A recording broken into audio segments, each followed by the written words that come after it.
नमस्कार दोस्तों, भानस बात में आप सबका स्वागत है। आज का हमारा ये वीडियो कोई रेसिपी से रिलेटेड नहीं है, लेकिन आज का जो वीडियो है वो बहुत ही महत्वपूर्ण है। इस वीडियो में हम बहुत सारे डाउट क्लियर करने वाले हैं।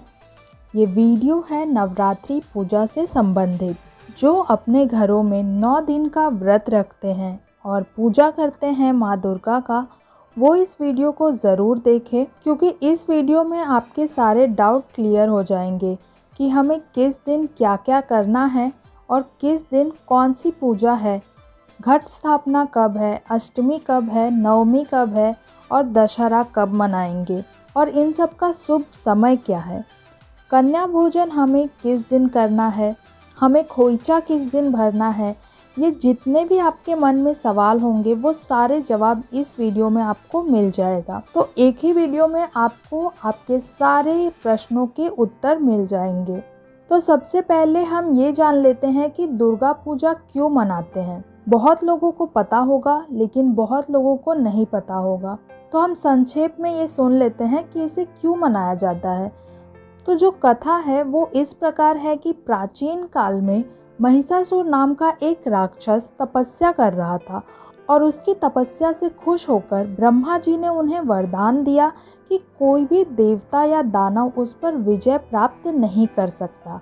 और वरदान जैसे ही महिषासुर को मिला, उसके पश्चात महिषासुर ने अपना आतंक इतना फैला रखा था, इतना आतंक का उसने प्रचार प्रसार कर रखा था कि सारे देवतागण उसके भय से, डर से देवी माँ की आराधना करने लगे और उन्हें पुकारने लगे। देवी दुर्गा माँ ने महिषासुर पर आक्रमण करके उससे उन्होंने 9 दिनों तक युद्ध किया और 10वें दिन उसका वध किया। इसी उपलक्ष्य में हिंदू धर्म में दुर्गा पूजा का त्योहार मनाते हैं और 10वें दिन को विजयादशमी के नाम से जाना जाता है। अब नवरात्रि त्यौहार की विशेषता क्या होती है, चलिए ये भी सुन लेते हैं। वैसे तो माँ दुर्गा की उपासना के लिए सभी समय एक जैसे होते हैं, लेकिन नवरात्र का पावन त्यौहार जो होता है, बहुत कम लोगों को ही पता होगा कि एक साल में 4 बार नवरात्रि मनाया जाता है।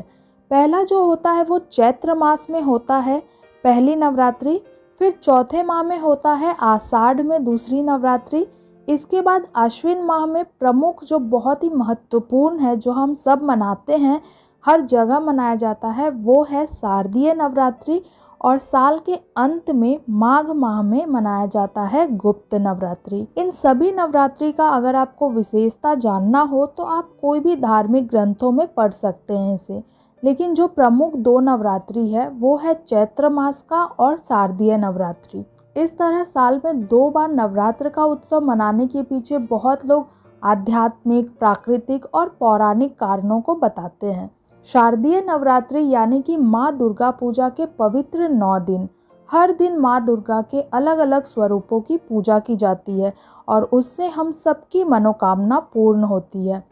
इस साल 2 तिथि एक साथ पड़ने से 8 दिन की शारदीय नवरात्रि है। इस बार चतुर्थी और पंचमी तिथि एक साथ पड़ रही है, इसलिए नवरात्रि 9 दिन की है। तो नवरात्रि जो है वो 7 अक्टूबर से शुरू हो रही है और 14 अक्टूबर तक रहेगी। 14 अक्टूबर को महानवमी मनाई जाएगी और 15 अक्टूबर को विजयादशमी यानी कि दशहरा मनाया जाएगा। इस बार नवरात्रि की शुरुआत गुरुवार के दिन से हो रही है। 6 अक्टूबर को श्राद्ध समाप्त हो रहे हैं और इसके अगले दिन यानी 7 अक्टूबर 2021 के दिन गुरुवार से नवरात्रि प्रारंभ हो जाएंगे। 2 तिथि एक साथ पड़ने से 9 अक्टूबर के दिन शनिवार को तृतीया सुबह 7:48 तक रहेगी। उसके बाद चतुर्थी शुरू हो जाएगी, जो अगले दिन 10 अक्टूबर के दिन रविवार को सुबह 5 बजे तक रहेगी।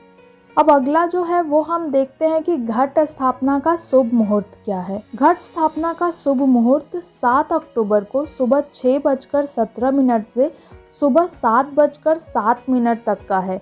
इसी समय घट स्थापना करने से आपको नवरात्रि का विशेष फल मिलेगा।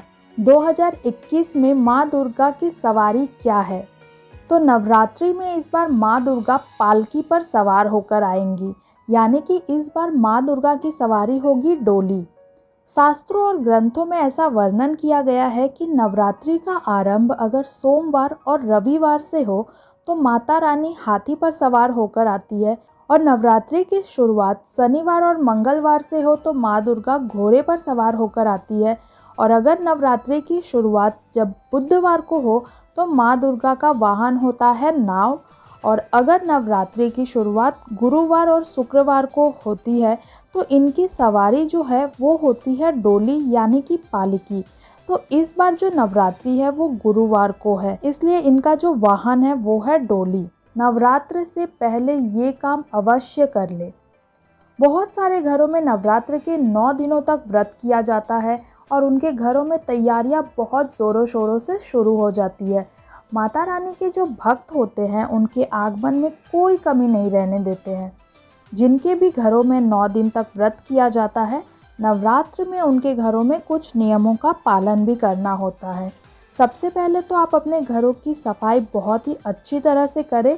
जिस तरह से आप दिवाली में लक्ष्मी जी के आगमन पे करते हैं, उसी तरह दुर्गा जी के आगमन पे आप अपने घरों की सफाई करें, घरों का शुद्धिकरण करें। अगर आप तामसिक भोजन लेते हैं यानी कि प्याज लहसुन या फिर आप नॉनवेज खाते हो तो इन सभी चीज़ों को आप किचन से बाहर कर दें। और माता रानी के लिए अगर आप प्रसाद बना रहे हो तो आप उस चूल्हा या फिर गैस का उपयोग ना करें जिस पर आप नॉनवेज या प्याज लहसुन का खाना बनाते हो। घर के बाहर गेट का भी आप सफाई अच्छी तरह से करें। गेट पर फूलों की माला लगाएं और स्वास्तिक बनाएं हल्दी और सिंदूर से। ये बहुत ही शुभ माना जाता है और आप ये ज़रूर करें। नवरात्रि के पहले दिन आप कलश स्थापना करें। भगवान माता रानी के सामने आप कलश रखें और मिट्टी का कलश शुभ माना जाता है, लेकिन अगर आपके पास नहीं है तो आप कोई भी कलश में गंगाजल, नारियल और आम का पल्लव रख करके कलश की स्थापना करें। कलश की स्थापना करने से सारे निगेटिविटी घर से दूर जाती है और पॉजिटिविटी घर के अंदर आती है। माता रानी के समक्ष अखंड ज्योत जलाए, और अगर आप घर में अखंड ज्योत जला रहे हैं और साथ में अगर आपने कलश की स्थापना की है तो इस दौरान आप घर को अकेला छोड़कर बाहर कहीं ना जाए। कोई ना कोई घर में अवश्य होना चाहिए। नवरात्रि में 9 दिनों में माँ दुर्गा के अलग अलग स्वरूपों की पूजा की जाती है। नवरात्रि का हर एक दिन हम देवी माँ दुर्गा को समर्पित करते हैं, उनकी पूजा अर्चना करते हैं और वो हमारी सारी मनोकामनाएं पूर्ण करती है। जो लोग नवरात्र में व्रत रखते हैं उनमें से कुछ लोग अष्टमी पूजन कर व्रत खोलते हैं, तो कहीं पर नवमी पूजन किया जाता है और नवरात्रि के अंतिम दिन यानी कि महानवमी को इस दिन कन्या पूजन करके बहुत लोग अपना व्रत खोलते हैं।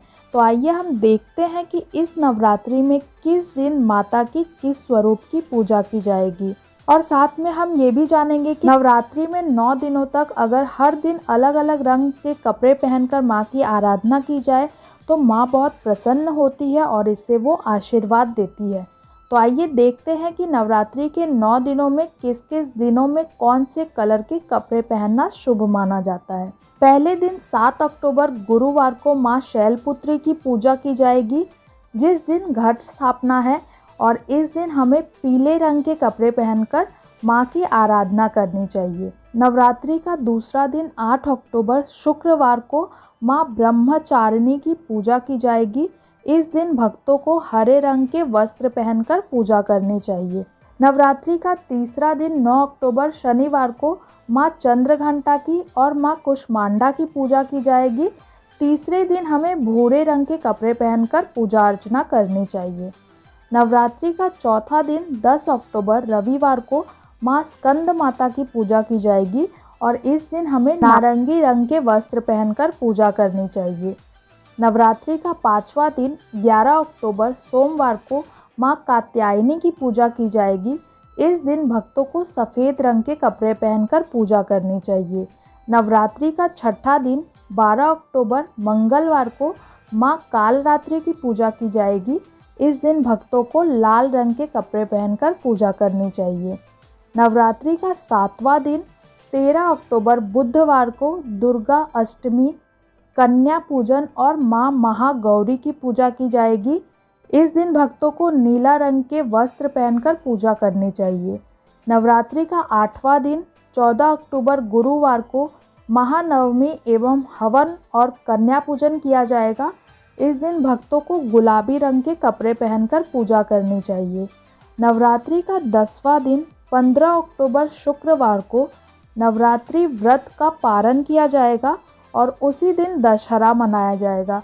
इस दिन भक्तों को जामुनी रंग के कपड़े पहनकर पूजा करनी चाहिए।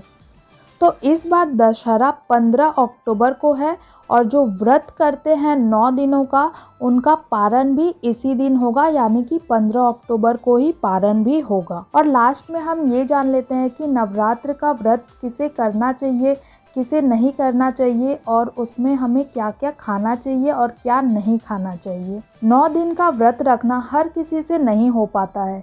आपका अगर शरीर स्वस्थ है और अगर आप रख सकते हैं व्रत तो ज़रूर रखिए, लेकिन अगर आप स्वस्थ नहीं हैं, बीमार है या फिर आपकी आयु ज़्यादा हो गई है या फिर आप प्रेग्नेंट है और किसी भी रूप से अगर आपका शरीर अस्वस्थ है तो इस व्रत को आप ना रखें।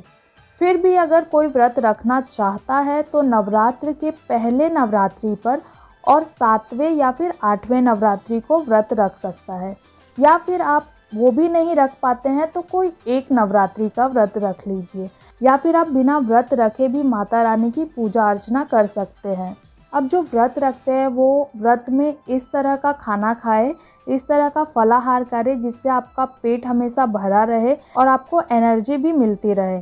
तो इसके लिए आप खा सकते हैं साबूदाना का वड़ा या फिर साबूदाना की खिचड़ी खा सकते हैं। फ्रूट्स में आप ले सकते हैं, सारे फ्रूट्स आप खा सकते हैं, केला, अंगूर, संतरा, खरबूजा, ये सब फल आप व्रत में खा सकते हैं। आप आलू खा सकते हैं, कच्चा केला, खीरा खा सकते हैं, फिर गाजर खा सकते हैं। आलू को फ्राई करके खाइए, वो भी बहुत अच्छा लगता है खाने में और काफ़ी देर तक पेट भी भरा हुआ रहता है। डेयरी प्रोडक्ट्स में आप दूध, दही, पनीर और मक्खन, घी ये सब ले सकते हैं। ड्राई फ्रूट्स में आप सभी तरह के ड्राई फ्रूट्स खा सकते हैं, काजू, बादाम, पिस्ता, अखरोट, किशमिश, ये सब आप खा सकते हैं। मसालों में बहुत लोग नमक नहीं खाते हैं व्रत में और बहुत लोग सेंधा नमक का उपयोग करते हैं, तो वो आप जिस तरह से आप करते हैं उस तरह से आप इसका इस्तेमाल कीजिए। तो मसालों में आप चीनी, शहद, गुड़ ये सब ले सकते हैं, जीरा, लाल मिर्च पाउडर, और जो सेंधा नमक खाते हैं वो सेंधा नमक भी ले सकते हैं। हरी मिर्च, हरा धनिया, अदरक, नींबू, ये सब का इस्तेमाल आप अपने फलाहार में कर सकते हैं। और हमें नवरात्रि में किन चीज़ों का सेवन नहीं करना चाहिए वो आप देख लीजिए।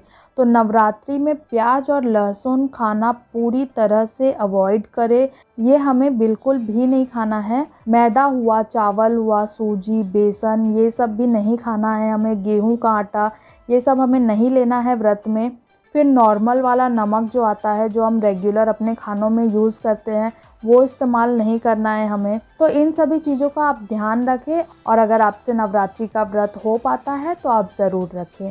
तो मैं आशा करती हूँ कि अगर आपको कोई डाउट्स होगा तो क्लियर हो गया होगा, और अभी भी अगर आपको कुछ पूछना हो तो आप कमेंट बॉक्स में पूछ सकते हैं, या फिर कुछ और आपको जानना है तो वो भी मैं आपको बता दूँगी। आप कमेंट बॉक्स में पूछ लीजिएगा मुझसे। तो वीडियो आपको अगर पसंद आया होगा तो लाइक कर दीजिएगा और इसे शेयर कीजिएगा ताकि दूसरों को भी हेल्प मिल सके। और आप सभी को नवरात्र की ढेर सारी शुभकामनाएं। आप अपना व्रत अच्छे से रखें, भगवान की पूजा आराधना अच्छे से करें। मिलते हैं फिर अगले वीडियो में एक नए टॉपिक के साथ, एक नई रेसिपी के साथ। तब तक के लिए आप अपना ध्यान रखिए, खुश रहिए, खुशियाँ बांटिए। धन्यवाद। जय माता दी।